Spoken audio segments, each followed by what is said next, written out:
ఇల్లు మీది రిజిస్ట్రేషన్ ఖర్చు మాది. క్రెడాయ్ ప్రివిలేజ్ కూపన్ దక్కించుకోండి. ఈ మెగా ధమాకా ఆఫర్ పొందండి. CREDAI Vijayawada property show.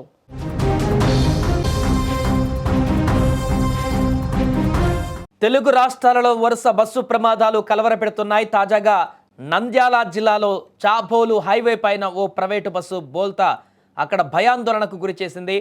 నెల్లూరు నుండి కర్నూలు వైపు వెళ్తున్నటువంటి వేగా ట్రావెల్స్కు చెందినటువంటి బస్సు చాబోలు మెట్ట ప్రాంతానికి చేరుకోగానే ఒక్కసారిగా అదుపు తప్పి రహదారిపైన బోల్తా పడింది.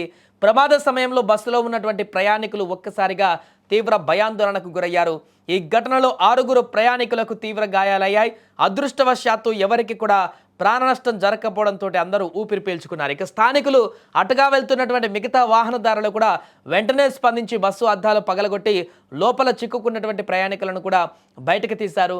ఇక ప్రమాదం జరిగిన వెంటనే సమాచారం అందుకున్నటువంటి పోలీసులు అత్యవసర చికిత్స సిబ్బంది ఘటనా స్థలానికి చేరుకున్నారు. గాయపడినటువంటి వారిని తక్షణమే 108 అంబులెన్స్లలో నంద్యాల ప్రభుత్వ ఆసుపత్రికి తరలించారు. ప్రస్తుతం బాధితులకు వైద్యులు మెరుగైనటువంటి చికిత్స అందిస్తున్నారని, వారి ఆరోగ్య పరిస్థితి నిలకడగానే ఉందని కూడా ఆసుపత్రి వర్గాలు వెల్లడిస్తున్నాయి. ఇక బస్సు అకస్మాత్తుగా బోల్తా పడడంతో లోపల ఉన్నటువంటి సామాగ్రి అంతా కూడా కింద పడిపోయి ప్రయాణికులకు తీవ్ర అసౌకర్యం కలిగింది.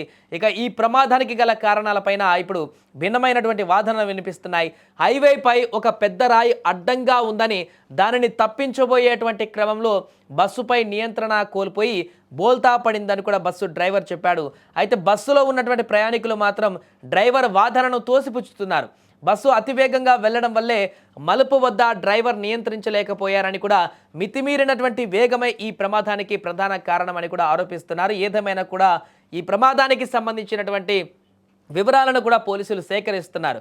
2 భిన్న వాదనలు కనిపిస్తున్నటువంటి సందర్భంలో ప్రమాదం ఎలా జరిగిందనేటువంటి విషయాన్ని కూడా ఇప్పుడు ఆరా తీస్తున్నారు. కానీ మరొకసారి ప్రైవేట్ ట్రావెల్స్ బస్సు బోల్తా అనేటువంటి ఒక అంశం అనేది ఒక్కసారిగా ఆందోళనకు గురి చేసింది. ఇప్పటికే చూసాం మనం గత కొద్ది రోజుల క్రితం తెలుగు రాష్ట్రాలలో ఇలాంటి బస్సు ప్రమాదాలు జరిగి ఎంత పెద్ద విపత్తును సంభవించాయో, ఎంత భారీ నష్టాన్ని చేకూర్చాయో, ఎంత స్థాయిలో నష్టాన్ని మిగిల్చాయో మనందరికీ తెలిసిందే. అందుకే ఎక్కడైనా బస్సు ప్రమాదం జరిగిందంటేనే ఒళ్ళు జలధరించేటువంటి పరిస్థితి ఏర్పడింది. ఇప్పుడు ఎక్కడైనా కూడా అటువైపు వెళ్తున్నటువంటి వాహనదారులు కూడా వెంటనే బస్సు ప్రమాదానికి గురైందా గతం వెంటనే వారికి ఒక రకమైనటువంటి ఆందోళన, భయం మొదలవుతుంది. వెంటనే వారిని రెస్క్యూ చేసేటువంటి పనిలో కూడా నిమగ్నం అవుతున్నారు. ఏదేమైనా కూడా ఇది గతంలో జరిగినటువంటి భారీ ప్రమాదాల్లో మాదిరిగా కాకుండా చిన్న ప్రమాదంగానే బయటపడింది. అంటే అందులో ఉన్నటువంటి గాయాలయ్యాయి వారికి, కానీ ఎలాంటి ప్రాణ నష్టం కానీ ఇంకా అంతకంటే పెద్ద నష్టం కానీ జరగకపోవడంతో అంతా ఊపిరి పీల్చుకున్నారు.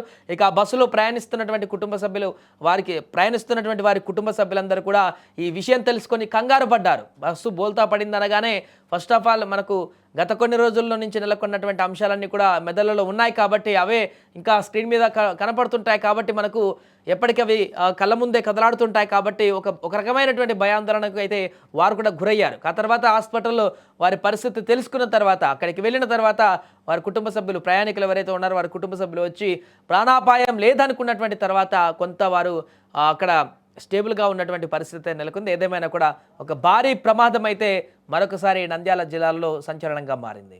హైవేలలో తాగుబోతులు పెడుతున్నారో తెలీదు, ఎవరు పెడుతున్నారో తెలీదు.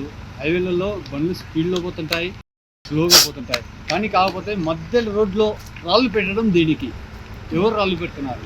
అది హైవే వాళ్ళు మీరు గమనించాల్సిన విషయం. మీరు టోల్ ప్లాజా వాళ్ళు కానీ గమనించాల్సిన విషయం ఒకటి, ఏది లేదు, అక్కడ రాయి ఉంది, నా బండి స్కిట్ అయింది, దానికి సమాధానం ఎవరేమి? ప్రయాణికులకి ఏమైనా అయిందా?